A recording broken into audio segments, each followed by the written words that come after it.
Hello, എന്താണ് ആറാം ഇന്ദ്രിയം അഥവാ സിക്സ് സെൻസ്? അതെ, ആറാം ഇന്ദ്രിയത്തിനെ കുറിച്ചാണ് ഞാനിന്ന് പറയാൻ പോകുന്നത്. ഭാവിയിൽ നടക്കാൻ പോകുന്ന കാര്യം മുൻകൂട്ടി മനസ്സിലാക്കാൻ കഴിയുന്നതാണ് ആറാം ഇന്ദ്രിയം എന്ന് പറയുന്നത്. പഞ്ചേന്ദ്രിയങ്ങൾക്ക് പുറമെ ആറാമത് ഒരു ഇന്ദ്രിയം കൂടി ഉണ്ടെന്ന് വിശ്വസിക്കുന്ന വളരെ വലിയ സമൂഹം തന്നെ ഭൂമിയിലുണ്ടായിരുന്നു. ചുറ്റുപാടിലുള്ള മാറ്റത്തെ തലച്ചോറിലെത്തിക്കുന്ന അവയവങ്ങളെയാണ് ഇന്ദ്രിയം എന്ന് പറയുന്നത്. പഞ്ചേന്ദ്രിയങ്ങൾ അഥവാ 5 ഇന്ദ്രിയങ്ങൾ മനുഷ്യ ശരീരത്തിലുണ്ട്. കണ്ണ്, ചെവി, ത്വക്ക്, നാവ്, മൂക്ക് എന്നിവയാണ് 5 ഇന്ദ്രിയങ്ങൾ. ഇതിനെല്ലാത്തിനും കൂടിയാണ് പഞ്ചേന്ദ്രിയങ്ങൾ എന്ന് പറയുന്നത്. എന്നാൽ ഇതിനു പുറമെ ആറാമതായി മറ്റൊരു ഇന്ദ്രിയം കൂടി ഉണ്ടെന്ന് വിശ്വസിക്കപ്പെടുന്നു. ശാസ്ത്രീയമായി പ്രത്യേകിച്ച് അടിത്തറയൊന്നും ഇല്ലെങ്കിലും ഈ വിശ്വാസമുള്ള ഒരു വലിയൊരു കൂട്ടം ജനങ്ങൾ ഇന്ന് ഭൂമിയിൽ ജീവിക്കുന്നുണ്ട്. ഒരു കാര്യം സംഭവിക്കുന്നതിന് മുമ്പ് നിങ്ങൾക്ക് മനസ്സിലാകുന്നതോ അല്ലെങ്കിൽ നിങ്ങളുടെ ഏതെങ്കിലും സ്വപ്നം യാഥാർത്ഥ്യമാകുമ്പോഴോ സംഭവിക്കുന്ന ശരിയായ വികാരമാണിത്. ലോകത്തെ നാം മനസ്സിലാക്കുന്നത് തന്നെ പഞ്ചേന്ദ്രിയങ്ങളിലൂടെയാണ്. കണ്ടും കേട്ടും മണത്തും രുചിച്ചും സ്പർശിച്ചും നമുക്ക് ചുറ്റുമുള്ള വസ്തുക്കളെയും സാഹചര്യങ്ങളെയും തിരിച്ചറിയാൻ സാധിക്കുന്നുണ്ട്. എന്നാൽ ചില സംഭവങ്ങളെയും സാഹചര്യങ്ങളെയും അറിയാൻ പഞ്ചേന്ദ്രിയങ്ങൾ കൊണ്ട് സാധിക്കില്ല. ഉദാഹരണത്തിന്, നാം ഒരാളുമായി സംസാരിക്കുമ്പോൾ അയാളുടെ മനസ്സിലുള്ള ചിന്തകളെ പറ്റിയുള്ള ധാരണകൾ നമ്മുടെ മനസ്സിലുണ്ടാകാറില്ലേ? ചില വ്യക്തികൾക്ക് അവർക്ക് അപകടങ്ങൾ ഉണ്ടാകുന്നതിന് മുമ്പ് മുൻകൂട്ടി തോന്നലുകൾ ഉണ്ടാകാറുണ്ട്. ചിലരുടെ മനസ്സിൽ ഒരു ഉൾവിളി തോന്നാറുണ്ട്, എന്തോ ഒന്ന് നടക്കാൻ പോകുന്നതായി. ഉദാഹരണത്തിന്, ചില മരണങ്ങൾ നടക്കുന്നതിന് മുമ്പ് ചിലർക്ക് അതിനെപ്പറ്റി ഒരു ഉൾവിളി ഉണ്ടാകാറുണ്ട്. പക്ഷേ ഇതിന്റെ കാരണം എന്താണെന്ന് ചോദിച്ചാൽ ആർക്കും വ്യക്തമായ ഒരു ഉത്തരവും ഇല്ല. പക്ഷേ പിന്നീട് അവരുടെ തോന്നൽ സത്യമാകുമ്പോൾ അത്ഭുതം തോന്നാറുമുണ്ട്. ആറാം ഇന്ദ്രിയത്തിനെ അഥവാ സിക്സ് സെൻസിനെ ഒരു സൂപ്പർ നാച്ചുറൽ പവറുമായി കൂട്ടിക്കെട്ടിയുള്ള വ്യാഖ്യാനത്തിന് കാരണം മനുഷ്യന് 5 ഇന്ദ്രിയങ്ങളെ ഉള്ളൂ എന്നുള്ള സങ്കല്പമാണ്.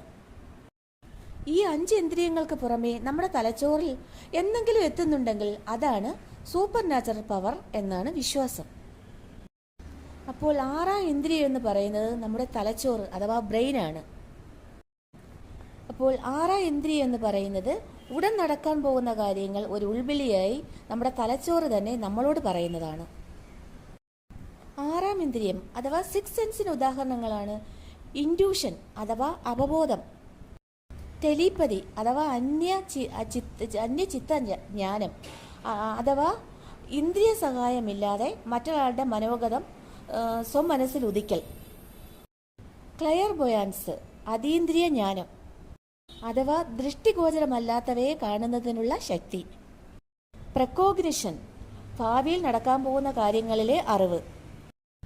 ലാസ്റ്റായിട്ട് പറയുന്നതെന്ന് പറഞ്ഞാൽ സൈക്കോകൈനസിസ് അഥവാ ശാരീരിക മാർഗങ്ങൾ ഉപയോഗിക്കാതെ മനസ്സുകൊണ്ട് ഭൗതിക വസ്തുക്കളുടെ ചലനം മനസ്സിലാക്കാൻ കഴിയുന്നതാണ്.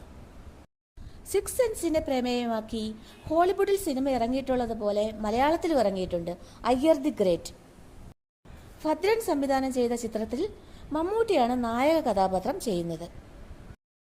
നടക്കാൻ പോകുന്ന കാര്യങ്ങൾ മുൻകൂട്ടി അറിയുകയും അപകടങ്ങളൊക്കെ നടക്കുന്നതിന് മുമ്പ് എല്ലാവരെയും രക്ഷിക്കാൻ കഴിയുക, അതാണ് അയ്യർ ദി ഗ്രേറ്റ് എന്ന ചിത്രത്തിലെ പ്രമേയം.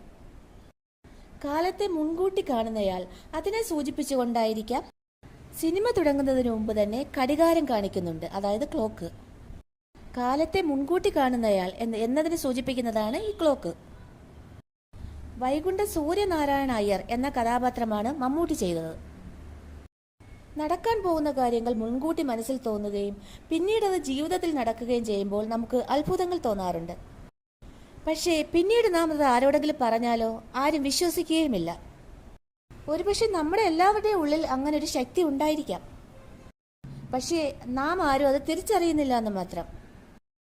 ആറാം ഇന്ദ്രിയത്തെ മനസ്സിലാക്കി അതിന്റെ കഴിവുകളെ പ്രയോജനപ്പെടുത്തുന്നത് പല വിധത്തിൽ മനുഷ്യന് ഗുണമായി തീരുന്നതാണ്.